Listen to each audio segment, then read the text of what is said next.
माझ्या बंधू आणि भगिनींनो आणि सज्जनांनो, आज मी तुम्हाला श्रीमद भागवत सार द्वितीय स्कंद प्रकरण 5 शुकदेव भागवत सांगतात हे कथन करणार आहे. शौनकासह सर्व ऋषी, परीक्षित, शुक्र यांचा संवाद काय झाला त्यांची कथा ऐकण्यास उत्सुक होते. सूत सांगू लागले. शुकदेवाचे आगमन झाले आणि राजाची चिंता मिटली असे मी तुम्हाला सांगितले. आता पुढे ऐका. परीक्षिताने त्यांचे स्वागत केले, त्यांना उच्च स्थानी बसविले, सर्वांनी त्यांना वंदन केले. हात जोडून राजा नम्रतेने म्हणाला, भगवान, माझी तळमळीची जिज्ञासा पूर्ण कराल काय? जो मनुष्य मरणाच्या दारात आहे त्याने कोणत्या धर्माचे आचरण करावे तेच मला सांगा. विशुद्ध कर्म कोणते? त्यात थोड्या अवधी जप, श्रवण, भजन, स्मरण कसले करावे? विरक्त शुकदेव. पण प्रश्न असा होता की तो त्यांचा आवडता विषय. काहीतरी सांगण्यासारखे होते, पण मर्मज्ञ शुक्रदेवांनी 2 वाक्यात 2 परमसिद्धांत सांगितले. ते म्हणाले, राजा, या जगात मी व माझे म्हणून तू जे जे आपले समजशील ते ते असत्य आहे, लटके आहे. राजा, या असार जगात ज्याला अभयपद हवे त्याने श्रीकृष्णाच्या चरणांचेच नित्य ध्यान करावे. तोच एक उपाय आहे. अरे, ते एकच आहे. निर्णयानुसार माझी निष्ठा आहे, पण कृष्णाच्या गोष्टीत मी रमतो. शेवटी कृष्णाचे स्मरण राहावे म्हणून अजन्म कृष्ण भक्ती पाहिजे. कृष्णासाठीच जगले पाहिजे, त्याचे ज्ञान करून घेतले पाहिजे. मुक्त झाला तरी त्याला उरते कृष्ण स्मरण, कथा, कीर्तन. सारे ज्ञान हरिपाठाशिवाय अज्ञान आहे. मरणकाळी भिवू नये. ओम हे एकच अक्षर आत्मवाचक आहे. मन एकाग्र करून ओमचा जप त्यावेळी करावा. इंद्रिये आवरावी, मन आवरावे, प्राणायाम करावा, इच्छाशक्ती जिंकावी. मन भगवंताच्या प्रणव रूपात ओंकारा स्वरूपात लावावे. साऱ्या विश्वात तोच ओंकार भरून राहिला आहे. पृथ्वी म्हणजे ओंकार, जल म्हणजे ओंकार, वायू, अग्नी, आकाश, सर्वत्र तोच महत्तत्व. मन, मूल, प्रकृती सर्व तोच. हे कृष्णाचे विराट रूप. 7 पाताळे पण त्यांच्या कमरेखाली पायापर्यंत आहे. 7 स्वर्ग वर मस्तकापर्यंत आहे.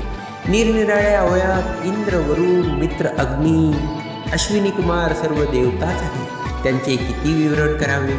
सर्वत्र त्यांचेच शरीर आहे व ते ओंकार स्वरूप आहे असे ध्यान मरणसमयी करावे. पुनश्च सांगतो, राजा, मरणासन्न पुरुषाने तर सर्व विचार सोडून द्यावे, फक्त हरीचे ध्यान करावे. शुक्रदेवांनी प्रतिपादन केले. ते कसे करावे तेच सांगा. परीक्षित म्हणाला, हे पहा, आधी विरक्ती पाहिजे. एकीकडे हरीचे ध्यान आणि दुसरीकडे भोग्य वस्तूंचे ध्यान असे करता कामा नये. काही लोक आपल्या हृदयात चतुर्भुज, शंख, चक्र, गदा, पद्म धारण करणाऱ्या पितांबरधारी श्री विष्णूंचे किंवा कृष्णांचे ध्यान करतात. प्रथम हे ध्यान करावे. विश्वाचा ईश्वर, व्यापक, अनंत असा भगवान सगुण आहे व निर्गुणही आहे.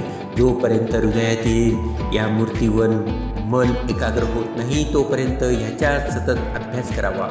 परीक्षिता, मन असे एकाग्र करणे व हरीचे असे ध्यान करणे सोपे नाही. इतर विषयांवरील आसक्ती कमी झाल्याशिवाय हे ध्यान जमत नाही.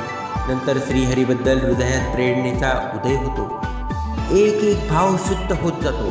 परीक्षिता, मृत्यूलोकातून सुटण्यासाठी भक्तियोगासारखे चांगले साधन नाही.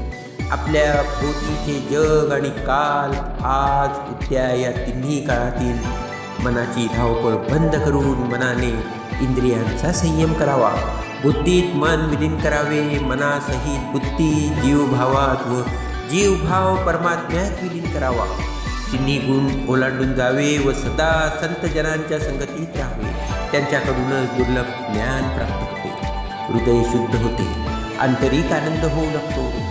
बाह्य आसक्ती कमी होताच भक्ती प्राप्त होते. या सनातन मार्गापेक्षा मुक्तीचा दुसरा कल्याणकारी मार्ग नाही. परीक्षित चित्त लावून ऐकत होता. कृष्णाला स्वतःच्या गर्भावस्थेत पाहिल्यापासूनच त्याच्या मनात ती मूर्ती ठसली होती. शुकदेव विस्ताराने भक्तियोग सांगत होते. इकडे परीक्षिताचे हृदय भक्तीने व जिज्ञासेने भरून येत होते. त्याने मनाने सर्व आसक्तींचा त्याग केला. पुन्हा मन विश्वात्मक भगवंताकडे लावले. सृष्टीची उत्पत्ती, स्थिती व लय कसा होतो, ईश्वराचे हे कार्य कसे चालते त्याने विचारले. शुकदेव म्हणाले, एकच भगवंत उत्पत्तीचे कार्य ब्रह्मा ह्या रूपाने करतो, पोषणाचे कार्य विष्णू ह्या रूपाने करतो व विलयाचे कार्य रुद्र शंकर या रूपाने करतो. चराचरातील सर्वांच्या अंतर्यामी तोच निवास करतो. तो बुद्धीपलीकडे आहे. कीर्तन, स्मरण, दर्शन, वंदन, श्रवण आणि पूजन यांनी मनुष्याच्या मनावरील मन, विक्षेप, आवरण ही पापे नष्ट होतात. सगुण साकाराच्या आधाराने विवेकाने त्या परमपदात त्याचा महिमा असा आहे की केवळ नमन करण्यापलीकडे आपल्या हाती काहीच नाही हे उमजून येते. जो ज्या भावाने हरीकडे वळतो त्याला हरी त्याच भावात भेटत असतो. नारदाला ब्रह्मदेवाने सृष्टीच्या उत्पत्तीविषयी जे ज्ञान दिले तेच मी तुला सांगतो. शुकदेव पुढे म्हणाले, नारदाने काय सांगितले होते? सृष्टी कशी उत्पन्न होते, तिचा आधार काय, कशात तिचा लय होतो, हे सर्व नाम रूपात्मक जग म्हणजे वास्तविक आहे तरी काय, हे सर्व तुम्ही ब्रह्मरूपाने निर्माण केले. पण तुमचा स्वामी कोण? तुम्ही तप का करता हे कुणासाठी? तुमच्यापेक्षा कोणती मोठी शक्ती आहे का? मला समजावून सांगा. परीक्षिता, ब्रह्मदेवाने नारदाला विस्तारानं सांगितलं ते मी तुला थोडक्यात सांगतो. शुकदेव म्हणाले, ही ईश्वरी माया अवर्णनीय आहे व जेवढे वर्णन करता येईल तेवढे सांगतो. नारदाला ब्रह्मदेव म्हणाले, जोपर्यंत माझ्या पलीकडचे भगवंताचे स्वरूप कळत नाही तोपर्यंत लोक असेच म्हणतात की ही सृष्टी विधात्याने निर्माण केली, पण खरोखरच त्याच्याच शक्तीने मी ही सृष्टी निर्माण करतो. सर्व पदार्थ भगवंतच आहेत, सर्व कर्मे भगवंतच आहेत. आज, काल, उद्या हे तिन्ही काळ भगवंतच आहेत. एकाने अनेक व्हावे ही त्यांचीच इच्छा. त्यातून तिन्ही गुण निघाले. आकाश, वायू, तेज, पाणी, पृथ्वी सर्व काही त्यांच्यापासूनच उत्पन्न झाले. इच्छा होणे, ज्ञान होणे, क्रिया होणे हे त्यांचेच कार्य आहे. देव, माणसे, राक्षस, प्राणी, वनस्पती, धातू सर्व त्यानेच निर्माण केले. नाना देवता त्यांचे उत्पन्न केल्या. प्राणी मात्र्यांची कर्मेंद्रिय, ज्ञानेंद्रिय, मन, चित्त, अहंकार, बुद्धी सर्वांचा खरा करता तोच आहे. शब्द, स्पर्श, रूप, रस व गंध हे अनुभवी त्यानेच दिले. वस्तू मात्र त्याचेच रूप आहे. तारकांचे समुदाय, ग्रहमालिका, व्यक्ती, समाज एकूण एक तो स्वयमेव झाला आहे असे म्हटले तरी चालेल.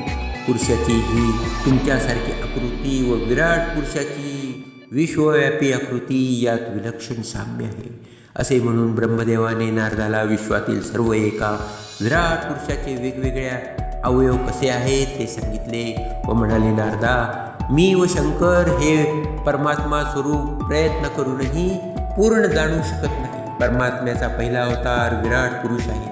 तपश्चर्येनेच या विश्वाची धारणा होते. मला तप करण्याची आज्ञा या विराट पुरुषानेच दिली.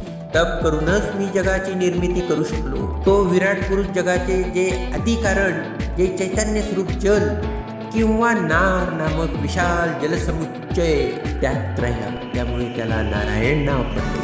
त्या विराट पुरुषाला जी जी इच्छा झाली ती ती इच्छा शक्ती रूप व इंद्रिय रूप झाली. हे सर्व मनाचे नीट जाणून घ्यायचे आहे. नारदाला सृष्टीच्या उत्पत्ती, स्थिती व लय यांची सर्व माहिती ब्रह्मदेवाने सांगितली. परीक्षिताने शुकदेवांना अनेक प्रश्न विचारले व सृष्टी, परमेश्वर, जीव, आत्मा, तिन्ही गुण या संबंधीच्या शंका दूर करून घेतल्या.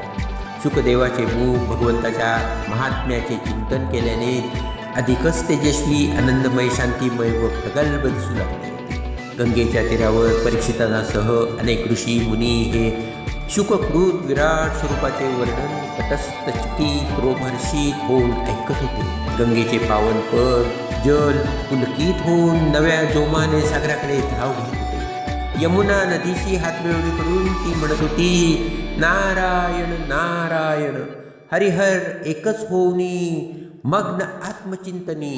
सूर्यास्त समयी गंगेच्या पाण्याच्या हिरण्यगर्भाची कांती चढली होती. सायं संध्येची वेळ झाली. ऋषीमुनींसह शुकदेव नित्यकर्मासाठी उठले. विराक्तांचे मुकुटमणी शुकदेव केवळ आत्मरूपाचे ध्यान करीत होते. परीक्षिताच्या अंतःकरणात जन्ममरणाच्या पलीकडील चिरंतर आनंदाचे बीज रुजले होते. तो मनातल्या मनात शापवाणी उच्चारणाऱ्या शमिक पुत्राला धन्यवाद देत होता. क्षणोक्षणी लय पावणारे या जगात हरिचरण सनातन आधार आहे. पक्षी निज कोठारी विसावत होते. त्यांच्या कुंजनात निवृत्तीचे हितभूत चालले होते. पृथ्वी सुषमावस्थेत होती. सूर्याने संधी प्रकाश ठेवून निरोप घेतला होता. उदयीक शुकदेव काय सांगतील. दिवसच रात्रीचे स्वरूप घेऊन स्वप्न पाहत होता. सूत थांबले. शौनकादींजवळ कट्टा येऊन म्हणाली, सुतांना पुढचे वर्णन करण्यास सांगा. सर्वजण त्या उत्कंठेचा स्वीकार करून सुतांना आग्रह करू लागले. शुक परीक्षित संवाद पुढे सांगा. द्वितीय स्कंध समाप्त.